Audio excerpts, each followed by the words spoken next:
about domestic and international politics, the law,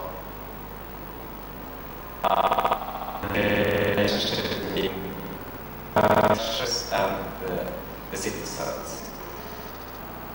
And then I also photo-based work, which is a memorial monument that I did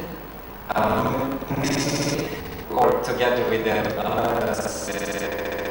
So this is unofficial, so I don't have to tell that I'm part of that.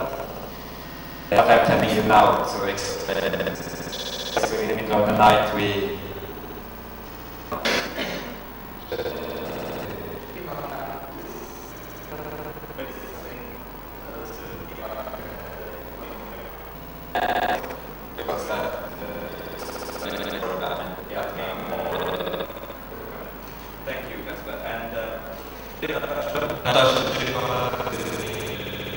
based in Amsterdam.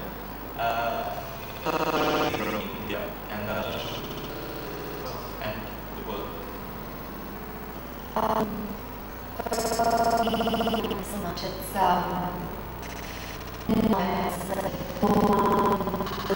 Sri Lanka and so I am currently based in Berlin, and I work as an advisor and a member of the artistic team of the Berlin Biennale. So another reason why it's exciting to see the Colombo edition, second edition, third edition, sorry. It's the 8th edition of the Berlin Biennale, and we open on the 28th of May. So this is quite it's sort of the busy production phase on our end. And last year I was involved with the research, the artistic research for the Biennale itself, which took us to a lot of international regions. It's in this upcoming edition, it's one of the first times that there will be a sort of more dense component of non-European artists, and so I'm very excited about that. New commissions, and we're going to have venues, like 3 venues: the Ethnological Museum in Berlin, and a small sort of 20th century museum, which is also in West Berlin, which is a part of the city that has been less explored in the history of the Biennale. So I'm guessing that the way that it works in Colombo as well, for us, the Biennale becomes a way to sort of expand the cartography of the city and make temporary situations to encounter art through. So that's the sort of work that I'm doing this year. And I've also been part of the Taipei Biennale last year and created a semi-fictional museum within the Biennale. So there's also this way of conceiving a museum as an archival source, and this project was called the Museum of Rhythm. So, yeah. We have Radhika Hettiaraju, who is a researcher, yes, and an emerging curator. She curated Making History, the Columboscope art. How would you describe it? Art and Literature. Yeah, Festival of Arts this year. She also curated and created Her Story Archives, which she will tell us a little bit about. So as Jake said, I'm a researcher. I wouldn't categorize myself an artist with these people sitting around me. But the project Her Stories is, it's, I suppose, a cultural project rather than an art work as such. The project was essentially about combating the emergence of a single narrative. And it was about creating a people's narrative by going out and talking to people and recording their voices. And it's whatever they say, so it's not edited work. Essentially, it's things that they have written down, or things that, in the form of, for example, handwritten letters, or Tree of Life format, which is basically an artwork that they do themselves, and there's no editing, or as little as possible. sort of intrusion of any kind. So it's really about archiving a voice and recording a moment in history that we will lose if we don't record it. So the Her Stories project features 270 voices of mothers from the north, south and east of the country. We have also Pietro Ruffo, who's from Rome, from Rome, and is showing at the CAP this year. A little bit about yourself and maybe the work that you're showing here. Hi, I'm Pietro. I am an artist from Rome, and I basically work on paper. And I am quite interested in political and historical subjects. So it happens sometimes that I go in some area to make some study and to create some project. And maybe I can show you later what I've prepared for this Biennale. We will see some images. Okay, we'll come back to that. Just maybe to Natasha, from a curator's perspective, but also as an artist, what are our cultural memories? What are cultural memories? What are, our cultural memories? How are they constructed? That's a really good question. I don't know if being a curator somehow puts me in a better position to answer that.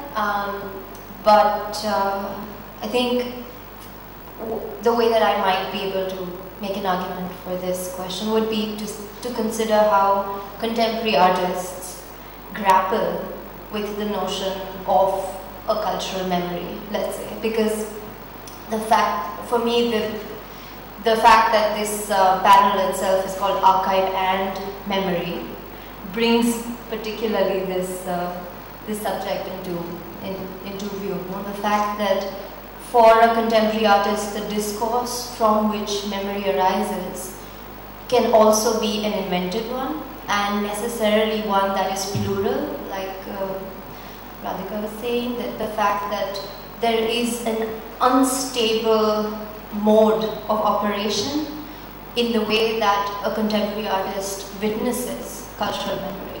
So, I use witnesses because I think that it's important that just because we're talking about artists or curators, like those who display work and those who apparently, the separation of who make work, I think what we forget is the act of witnessing as the bridge between the two, and definitely with something that is cultural memory, is perpetually putting yourself into a vulnerable place so that first of all you're capable of witnessing, and then you arrive at something that can circulate as a form, because unless it circulates, it does not inscribe itself as a cultural product, and nor does it, so I mean, those are the terms in which I might be able to articulate. That's interesting. When I was talking to Jasper a little earlier, you were talking about the idea of going from what she said about a cultural product and certain cultural products that become, say, monuments of time, but also works of art. You have some experience or examples of your work with the protests, not the protests, but the events that happen. The events, yes, the events. Do you want to talk about that? Yeah, this is one of the work that I'm showing here in the Biennale. And in 2000, to just the background of the work, in 2001 there were a European Union summit in Gothenburg in Sweden, and also President Bush from the United States came visiting. And there were mobilized huge demonstrations against the politics of the European Union and President Bush. And from the beginning, the police very aggressively responded to these demonstrations. And so there became harsh confrontations. And in the demonstration, it was all kinds, from children to parents to environmental activists to more militant groups, and it was different kinds of demonstrators. But at one point anyway, so one of the events was when there was this clashes and the police started to shoot at the demonstrators, and 3 people were seriously wounded. And this was one of the events. And anyway, in the end, the police refused, or the government refused to acknowledge, or acknowledge that they did anything wrong. The police for good work. And also,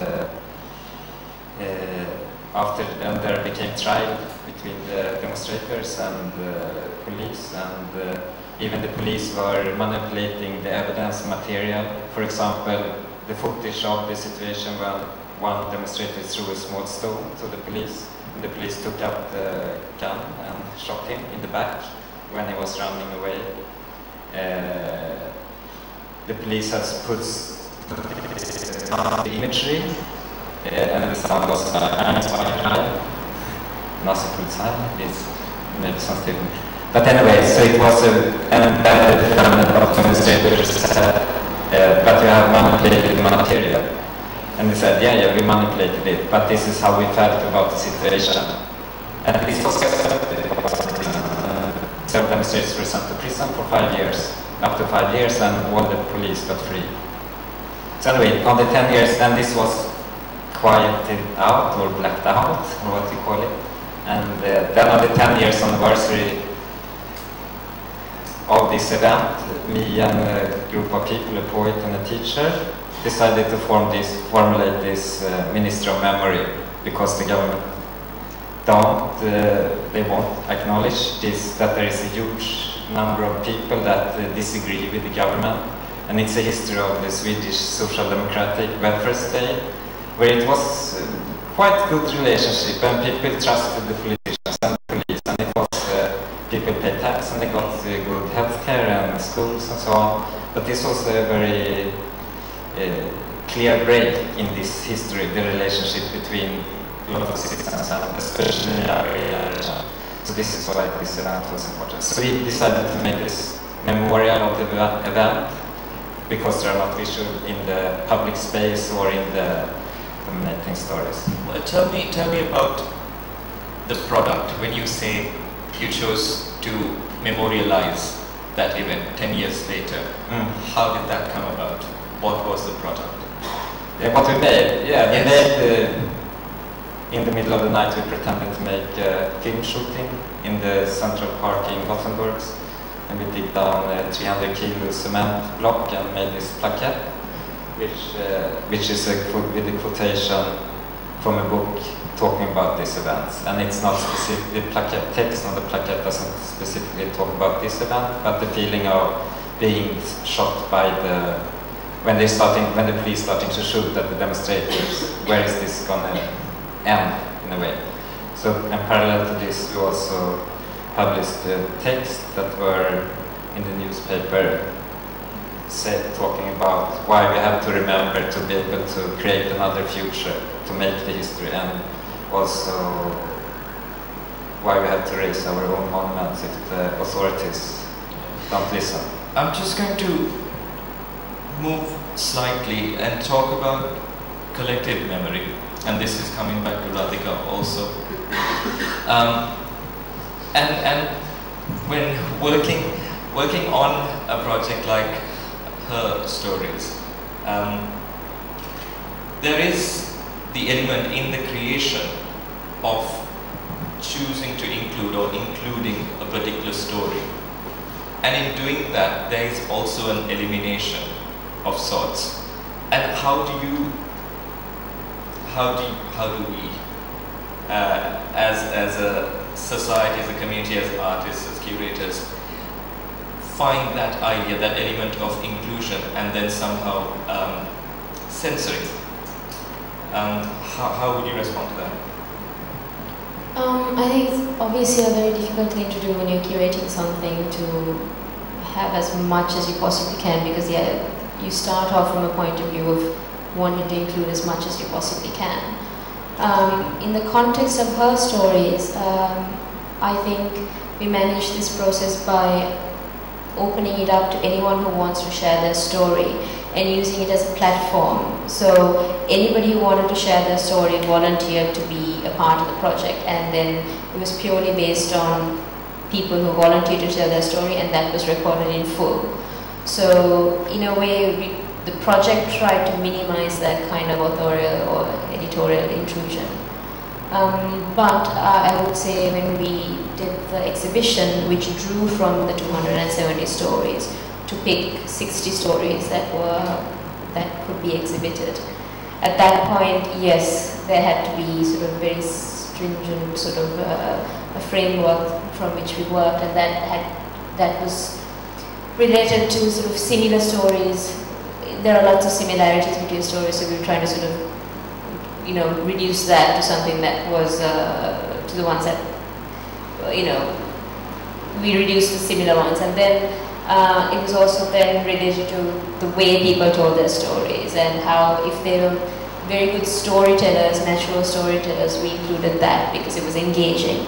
And then we included the ones that were very powerful or very different from the others. So yes, at the stage of an exhibition there was a lot of that going on. It's a very difficult process. Yeah.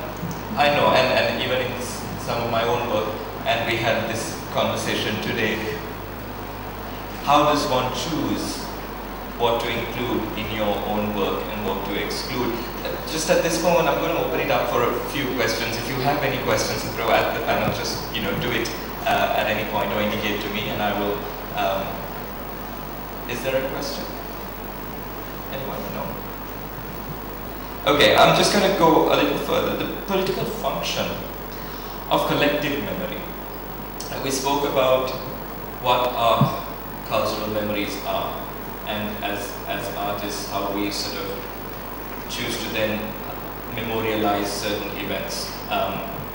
But talking about the political function of a collective memory, do you think it's, as artists, you're contributing to a larger resistance? Do you see your work as such? Resistance? Do you see your work as something like that? Anybody? That's just a general question. Just to say one sort of thing which relates to whether we are contributing to a larger resistance, but also deals with this question of what does it mean to make a monument that is almost non-monumental. I mean, that's definitely non-monumental, and that also somehow performs as a symbolic entry into something that can oppose the framework of the nation state as such.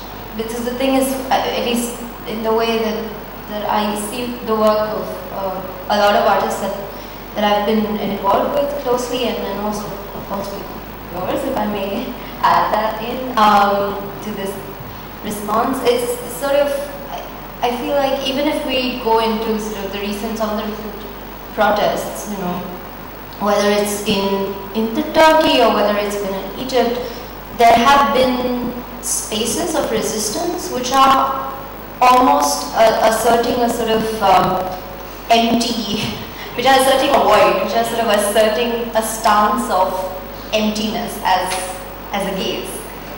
And that could be a response to the fact that the future will be a blank, sort of an erasure of at an ultimate level if we don't stop now. These sort of moments in which, like, there are instances, even in Syria, where protesters have had blank cards. No, there is no slogan anymore to be said. I mean, or in Istanbul, where there are people who are sort of just still and silent both. And I am sort of interested in that kind of language that holds a symbolic space, which is a space for another. It's it's not simply a constant sort of registration of I am in the geopolitical sense in Sri Lanka and I'm talking about this war or this violence. It's somehow an echo and that's what I think is interesting when you talk about collective memory as well as collective history. Yeah, I just wanted to sort of say, in relation to the question you asked about the political, I think, there's obviously a difference between memory and memorializing and memory and remembrance. And I think we've spoken about this before as well. And that has to do with the idea that memory is something that is quite subjective in a sense. And memorializing collects those subjectivities into one and then chooses what to remember, which becomes then a public, almost exercise. So there's a vast difference between the two things. So in the context of putting something together, curating something that reflects on a multiple or comes from multiple sources and then becomes a collective history, I think you also sort of blur those lines anyway. Even just putting it up there is a statement in a sense, because this is where projects like my project or lots of other things that other people have done, which are archival projects, blur the lines between an archivist, an activist and an artist in a sense, because I don't think you can quite separate that, because the project then lives. For me, it's a digital archive now, and it will be at the public archives as well. So, in a sense, the project lives, and people will engage with it, and hopefully, over time, people will use it for whatever different purpose. So it has the potential of becoming anything, and those lines are blurred. I'm going to come now to you, Pedro, and to talk about your work, but your work is very distinct, and we had a very quick chat about it. Do you want to sort of talk about some of the work with architecture and yeah, sure. So, about the subject, memories and archives, I am quite interested in my work on how Earth archives the traces of the history. That's in images. The history of our planet, but also the traces of our civilization. And so these traces are archived in the layer of the Earth. And that's how we are able to rediscover our history and also to build a new kind of history. Oh, too fast. I will be fast, but not that fast. Okay, we can stop here. So, when we dig, we find the traces of our past. And these are the traces that we need to justify our presence in our territory. So these are just baby images that I was interested on. And at a certain time, I began to draw a lot of skull. So I went to a lot of museum and began to draw skull. And I have used this skull to create this kind of flag.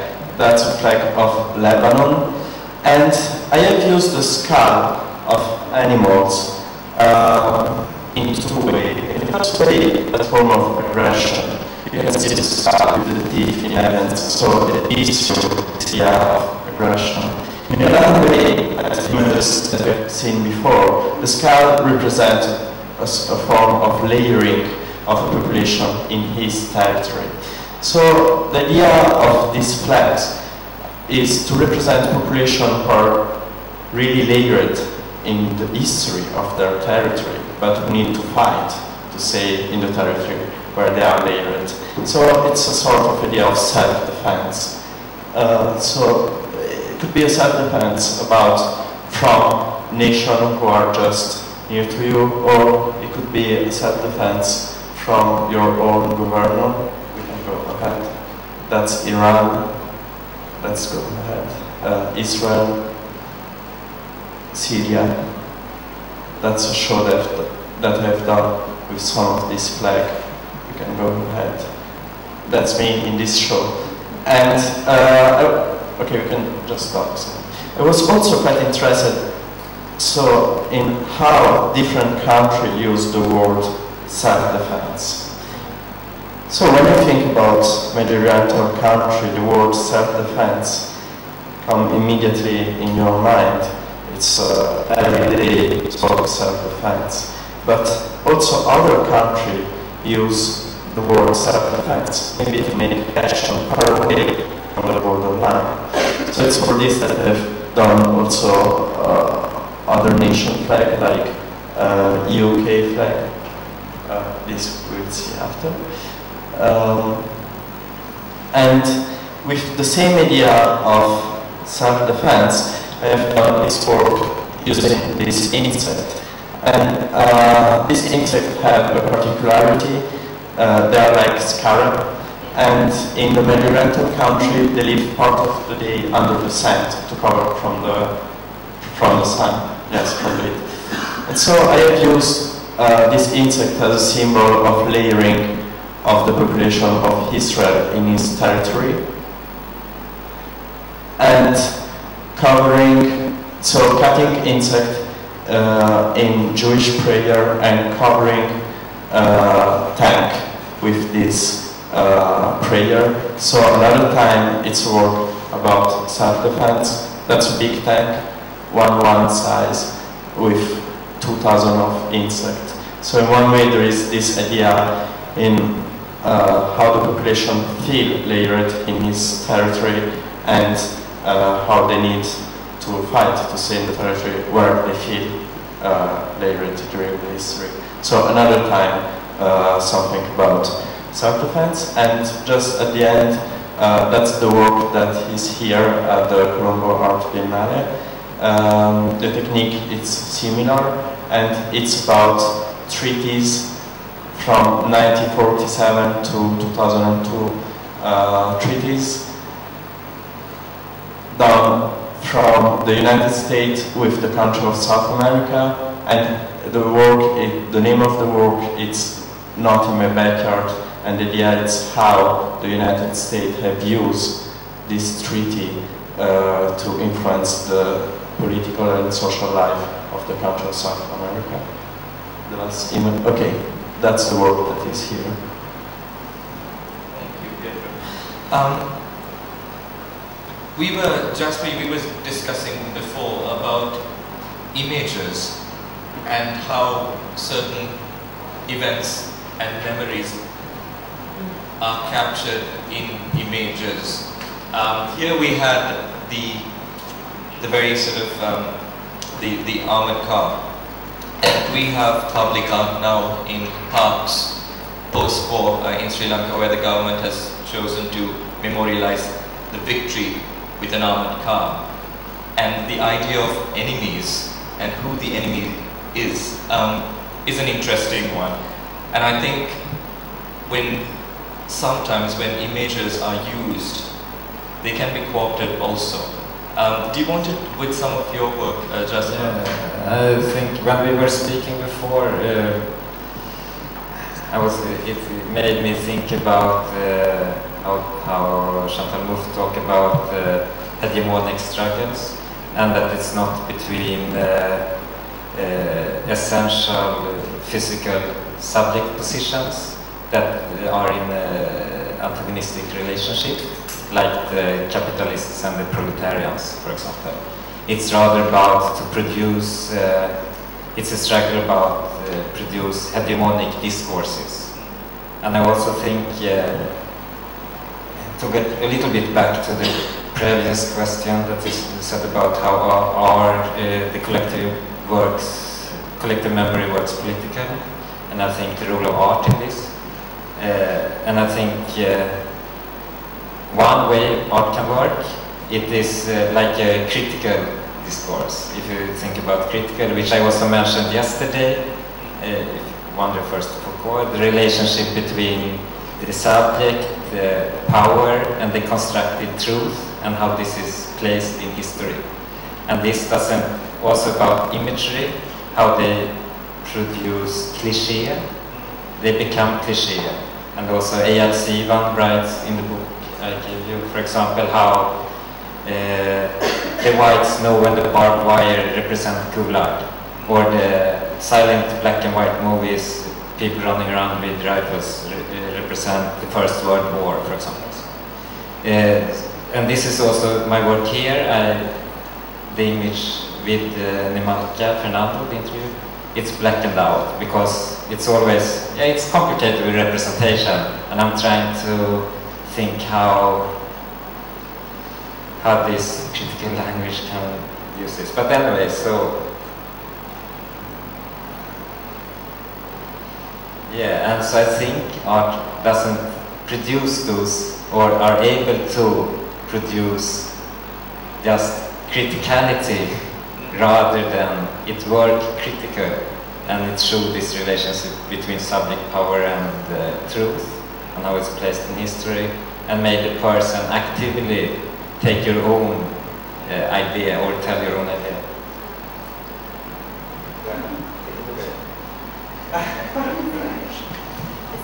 It was from your articles, maybe. He tried to silence me, but it worked that way. So anyway, so this is how I think art works, to produce counter-hegemonic discursive narratives, which doesn't reproduce this kind of cliche images which made you get stuck in history and rethink. And I think the memory and the past is the history and the memory is always made at present. So it's not something from the past. So this is also, if you want, you can think about it like this anyway. And if it's made in the present, I think art and art institutions and museums becomes like memorialize history and also or challenge the so-called true history. And so as an artist, art works politically, and the collective memory is political because it's possible to reconstruct, and you can decide if you want to form the future. So that's interesting. I'm going to read out of the Gothenburg. Do you want to introduce? Or this is a manifesto. Yeah. Are you going to read all of it? No. Because then we should have these selected parts. Yes. You know what? I'll read you.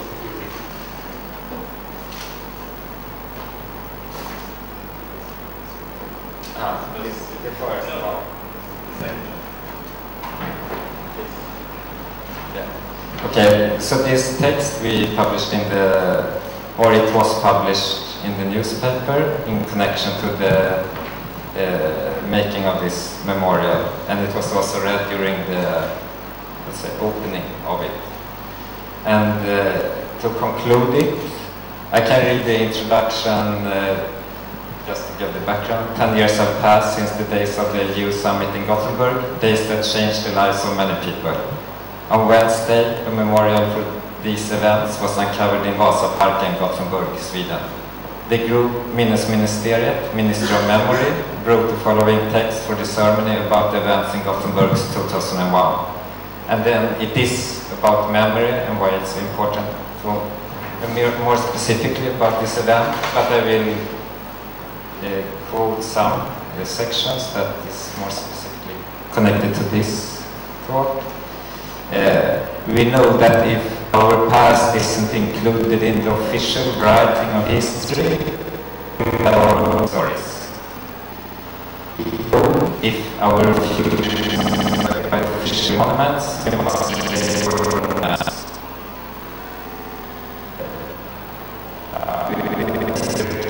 History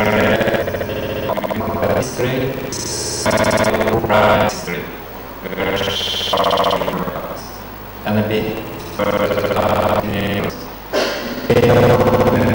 justice shapes the ground on which we must reshape. We know that we create another super water. We will not work that when we remember it is possible.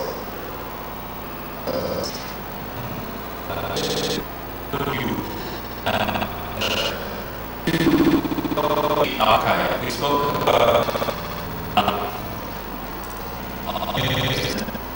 museums. Do you want to take this?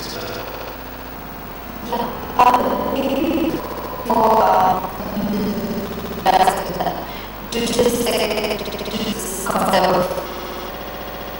archive, which I felt was very useful. The reader writes influential text. In that text, he has this notion of archival. And I just thought that in relation to what we were saying, and also the fact that to relate to Pietro's work, the fact that these treaties that he is representing and that he's intervening with are, when they are archived in the state archive, those treaties are violent at every moment of existence. They are violent and they violate consistently. So it's this productive function of the museum performing the function of archiving and of curators somehow intervening within what can be considered an archive is what I'm most interested in.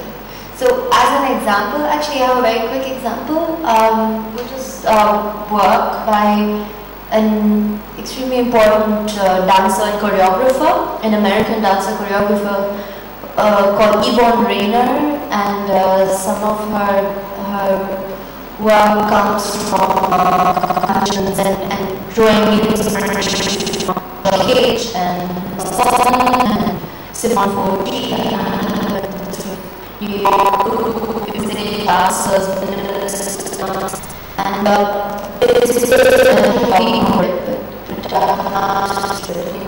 it's called, and it was made in 1960, and at this I cannot move, and it's who then performs as this. What we see here is the artist moving her hand as a way to indicate her repertoire of choreography. And there's the missing body and wrapper of that body and animated through the hand. This is for me a nice example.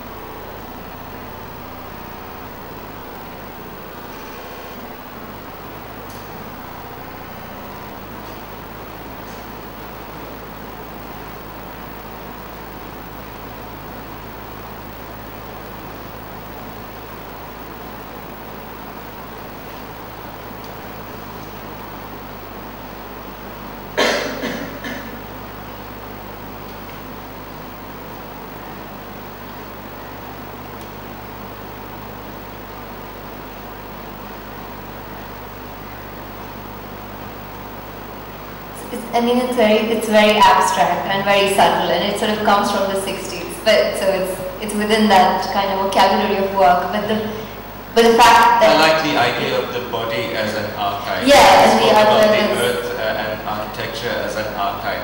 Yeah. I'm interested also in societies and communities and collective memory as archiving as well. The notion of an archive of meanings and their stories.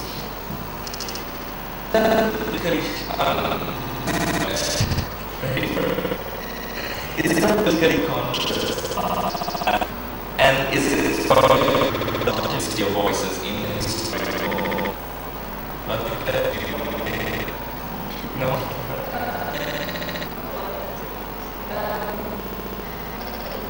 So you asked me the... What is with you did from the perspective of research. An artist who's here, this is graphic. Okay. But when of art and political choice to do in art, ended as research or that.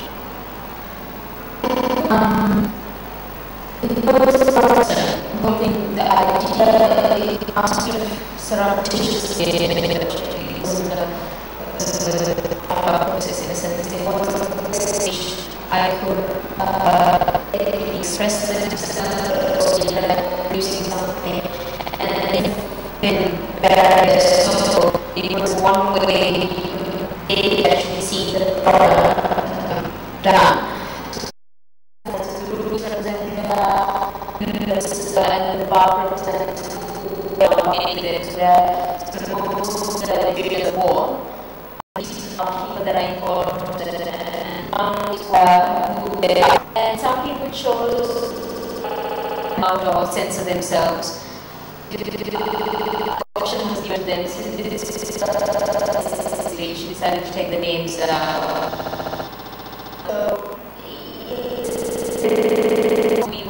I was going to and then at that this had to be now.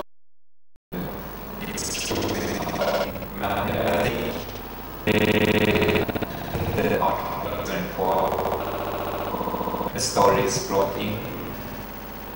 Stories brought into the art world. It becomes part. So this is elements, histories that are made. Because it's also written about the archive or collective memory. The lyrics that we're using in the first story is that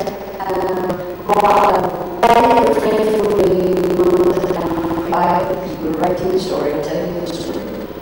That's something very like and see your paint, right?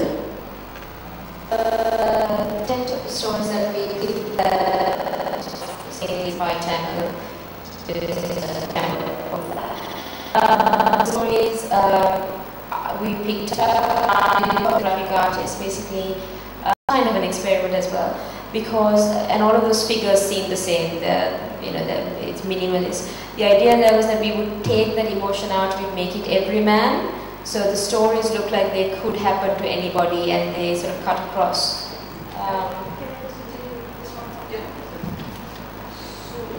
Would you say this is where the shift from archiving as research to archiving as art comes? Is that what it is? That's for us. From exhibition spaces elsewhere to what it's cube? That's what it would be? Yeah. Thank you.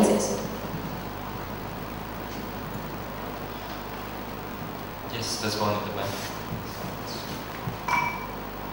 This is just one question to the whole panel. So as an artist, if your work is politically based, it becomes a representation of the politics of the time or the cultural values of the time.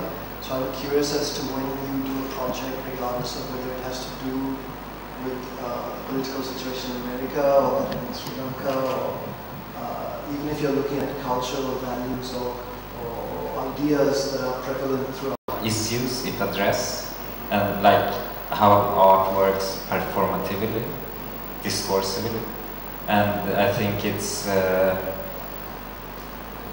if it works well, in my opinion, it doesn't it shows that the truth is constructed and that you are suggesting another story than the so-called true story, and so it's rather produce some kind of a critical thinking by the viewer I don't.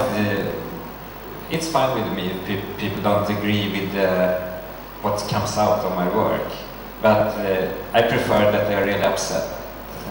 That it upsets them, because then it worked well. Because then they may maybe realize, aha, okay, things didn't. The truth is not true. Something like that.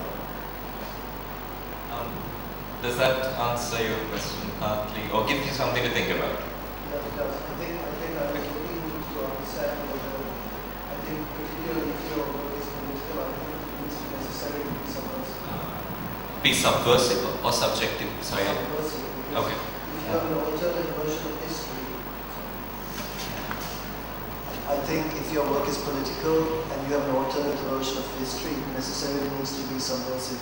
And I think if it's not subversive, then you're simply either saying things not exactly as the way everyone says they are, in which case there's no point in saying anything.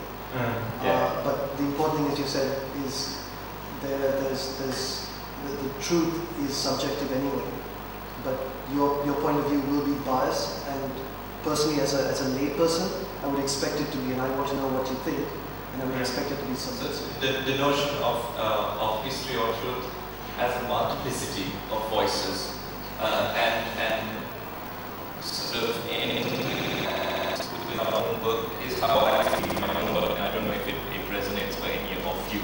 It is including a subjective, as you put it, a story in there, an alternative in there. And so the question is not whether you as an individual artist are able to represent a time and a moment or a people or an incident truthfully, but your take on that. And that is all that could be expected, I feel personally.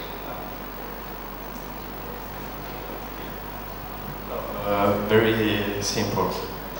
I don't think so that artists know where is the truth. I think that artists, no one knows what is the truth. Just artists make question. Every work of art is a question. It's never an answer to a subject. So the more you study and you go deep in something, the less you understand.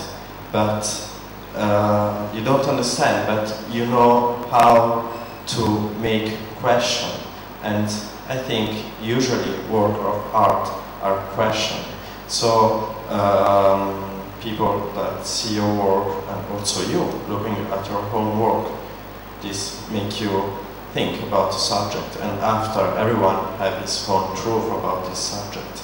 But artists, that's a problem with monument, because when you build up a monument, it's like you want to say the truth of something, and that's why contemporary artists didn't build up a lot of monuments, because maybe they're a little bit afraid about what is the truth.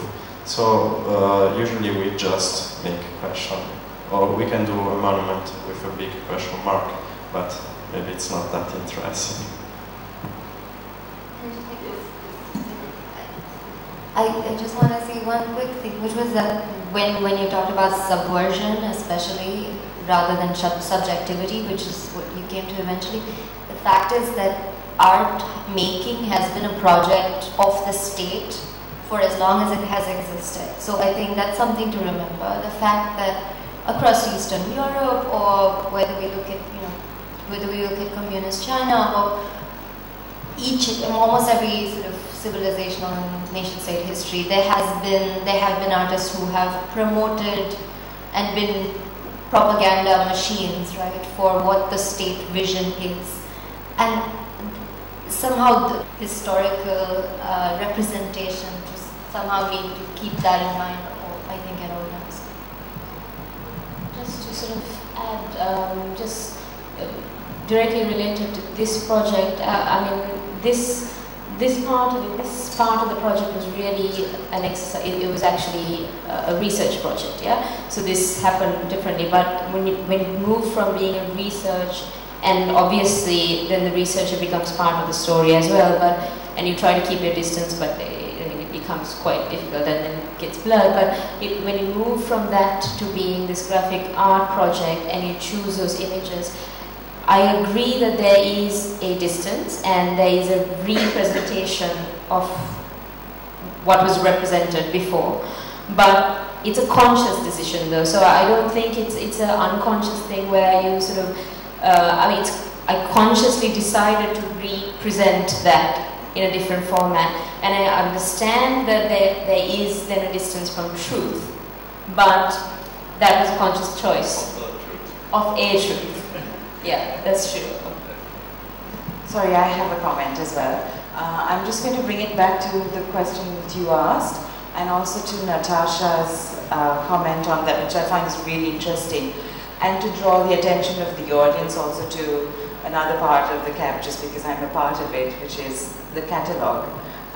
One of the essays that we've commissioned by Rebecca Searle is located in the War Artists Advisory Committee's commissioning of paintings in the post-World War I period. And she talks about how the contest between record and propaganda exists. And what is interesting with that War Artists Advisory Committee's commissioning of the artwork itself is that it was brought in as a propaganda machine to represent Britain in a particular light of the ally in the post-World War I context, vis-a-vis Germany, and the bombing, the mass bombing of Germany actually, and the way in which Britain wanted to be seen and positioned in the context of the bombing of Germany. And Paul Nash represents that, but represents it in the context of destruction, and despite it being born in the context of propaganda, it still exists as artistic record of a particular moment and a particular memory of World War I. So it sometimes perhaps does not intend or start out to be subversive, but in its existence and in its take and in its, as you said, Pietro, in its sort of personal question of that moment, it contributes to a larger memory. And I think that's interesting, and if you'd like to read a little bit more, the full article is there in the catalogue. Do we have time for one more question? We can definitely Yes, have just one more maybe? Or no, but two. Sure. I just must, because this with about art and how it works political, I think it's not only art, I think everything, I kind of believe that everything is political. The way we are dressed, the way we present ourselves and whatever, and also the way we choose to do our art, or how we do it, or how it is political. So it works, and I think visual art culture have another logic than language, which is based on some kind of modern rationalist culture, modern European rationalist culture. And I think visual culture works according to another logic, and I also think through this it also have a subversive power to challenging the borders around our mind, how we can understand or imagine, our imagination. And I think also art works subversively, just as it is working another logic and can challenge these borders, something like this. So I think in this way it works politically, even, yeah, one color painting or whatever, things, I mean, Van Gogh or something like that.